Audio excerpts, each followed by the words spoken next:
अस्सलाम वालेकुम and welcome to my YouTube channel.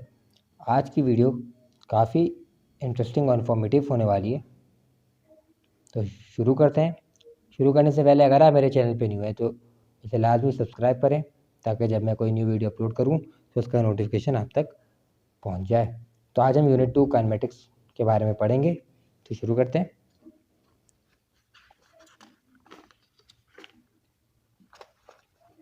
तो काइनेमेटिक्स को पढ़ने से पहले आपको ये पता होना चाहिए कि काइनेमेटिक्स किसकी ब्रांच है। The branch of physics which is related with the study of motion of object is called mechanics.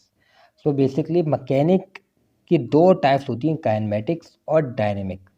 So as हमारे पास मैकेनिक क्या है, वो ब्रांच ऑफ फिजिक्स जिसमें हम डील करते हैं मोशन ऑफ ऑब्जेक्ट को, उसको हम बोलते हैं मैकेनिक।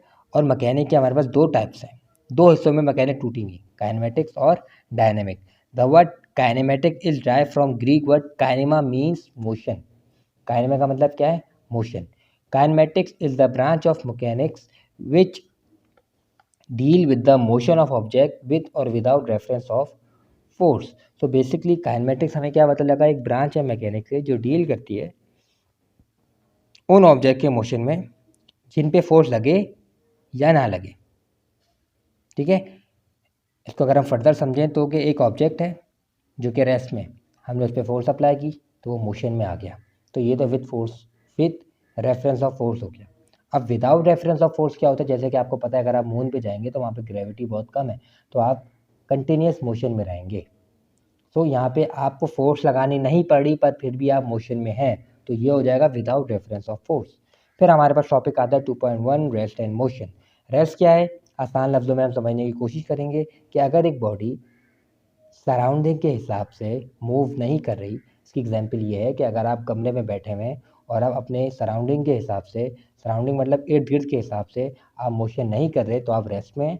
और अगर आप अपने सराउंडिंग के हिसाब से अगर आप अपने सराउंडिंग के हिसाब से अपनी पोजीशन को चेंज कर रहे हैं तो आप मोशन, तो आप किस में कहलाएंगे?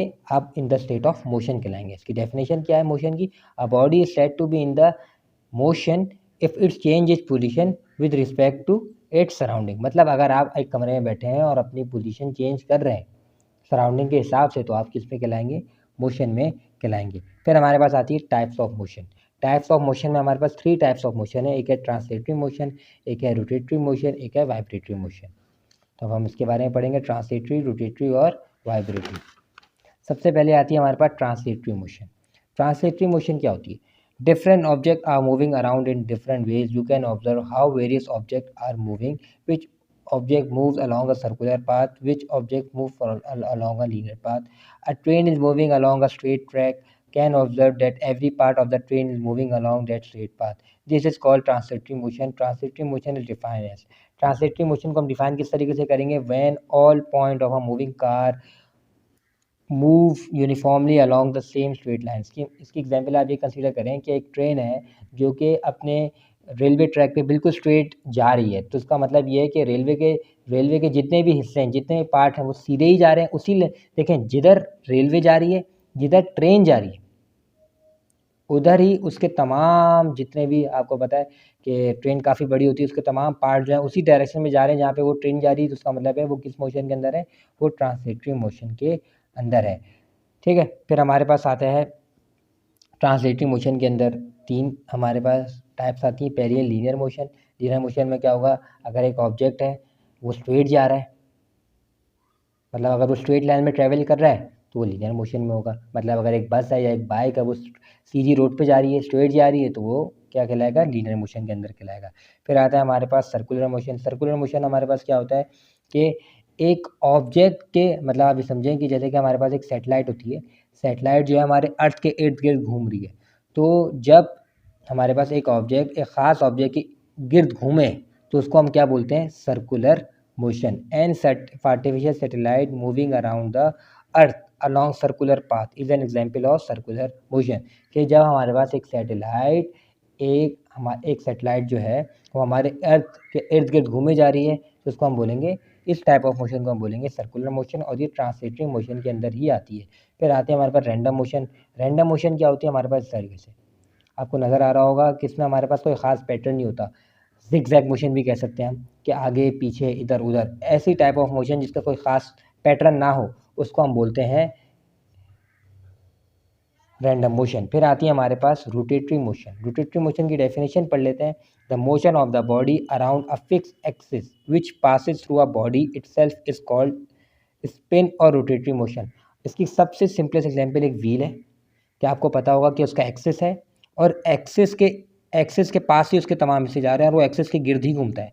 इसको हम बोलते हैं, किस टाइप ऑफ मोशन को हम रोटेटरी मोशन बोलते हैं। आप इसकी एग्जांपल एक फ़ैन भी होगा। आपको पता है फ़ैन जो है वो भी अपने एक एक्सिस पे घूम रहा होता है और वो लाज़मी, इसके लिए शर्त क्या है कि हमारे पास हमारे पास जो ऑब्जेक्ट हो, मतलब आपकी एग्जांपल देखिए, ये जो हमारे पास तीलियाँ जो हैं ये इसके एक्सिस से गुजर के जा रही हैं।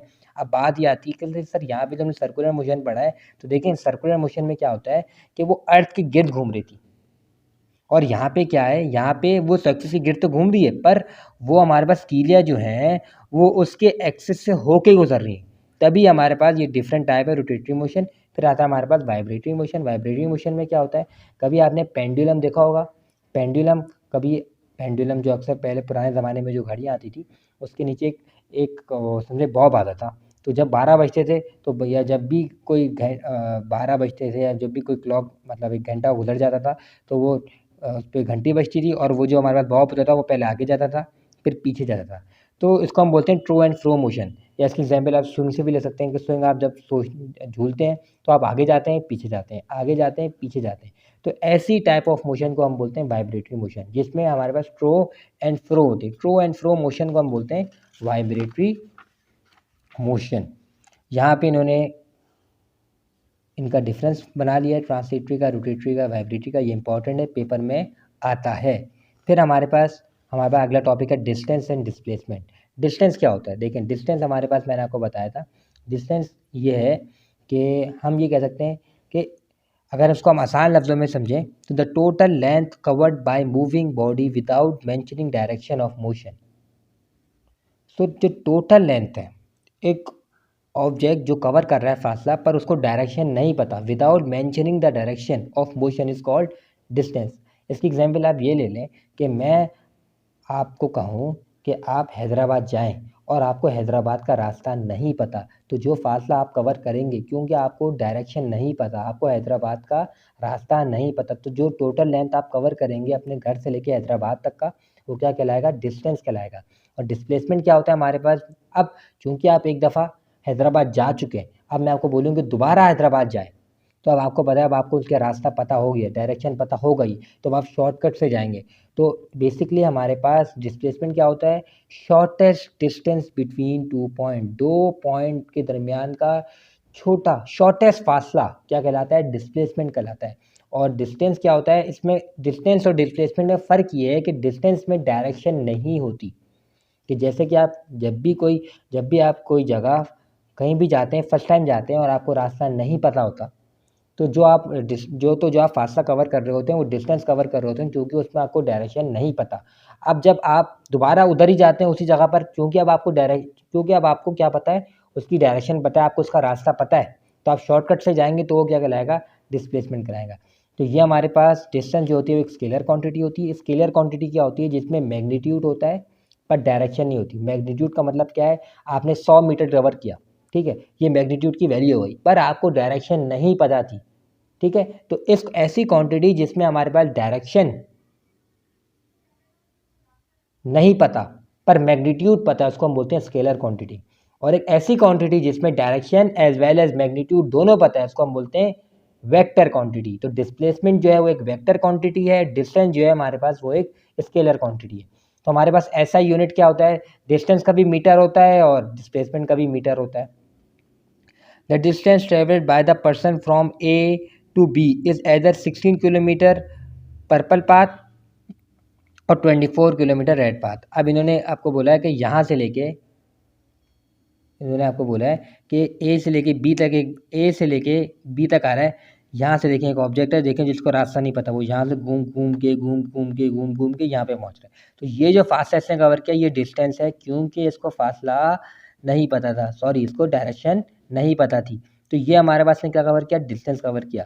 अब इन्होंने बोला the displacement of the person 6 kilometre from A to B due to west of A.